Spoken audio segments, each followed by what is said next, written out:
آج آپ نے ایک ڈسکشن رکھی انلائٹمنٹ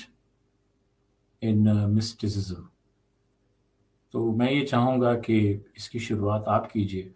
اس پہ ذرا روشنی ڈالیے، اور اس جو آج کی ڈسکشن ہے اس کا تھوڑا سا ہمیں ہائی لائٹ دیجیے تاکہ ہم اپنی بات کو آگے بڑھا سکیں۔ دیکھیں اب ٹاپک ایسا ہے کہ اگر ابھی شروع ہوں تو صبح تک بیٹھ کے سمجھا سکتے ہیں، بٹ اس کا ہوں، شارٹ ایک عام آدمی کو سمجھانے کے لیے ہوں، انلائٹمنٹ بولتے ہیں کہ basically seeing with your spiritual eye, ایک کامن آدمی کے لیے، کہ ایک ہوں، میٹافور میں بھی بات کر رہا ہوں، اسپریچل آئی سے دیکھنا۔ اب اگر ہوں، فار ایگزامپل کوئی بھی ہو، یعنی کہ ایک عام آدمی ہو، اگر اس کو خواب نظر آئے گا، if he dreams about something، ٹھیک ہے نا، ہوں، that will be a generation from his subconscious،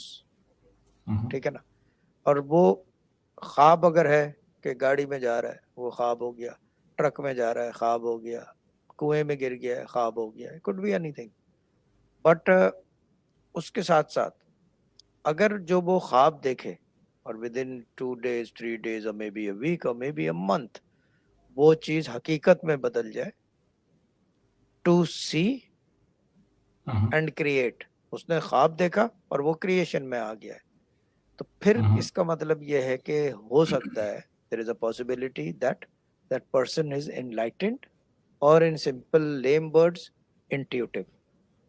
from his ہوں، subconscious۔ اب اگر کانشیس پہ آ جائیں، کانشیس پہ آ جائیں، یعنی کہ اس کو یا تو آواز کے روپ میں ہوں، یا یہ کہ فزیکل بینگ کے روپ میں کوئی چیزیں نظر آئے اور وہ ہونے ہوں، لگ جائے، تو پھر وہ دوبارہ جو ہے انٹیوٹیو ہو جائے گا یا انلائٹمنٹ ہے اس کو۔ ناؤ آئی ایم ناٹ ابھی اس موقع پہ یہاں پہ اس سلسلہ میں وہ بات نہیں کر رہا کہ یہ جو ہے کیا کہتے ہیں اس کو سورس کی بات نہیں کر رہا۔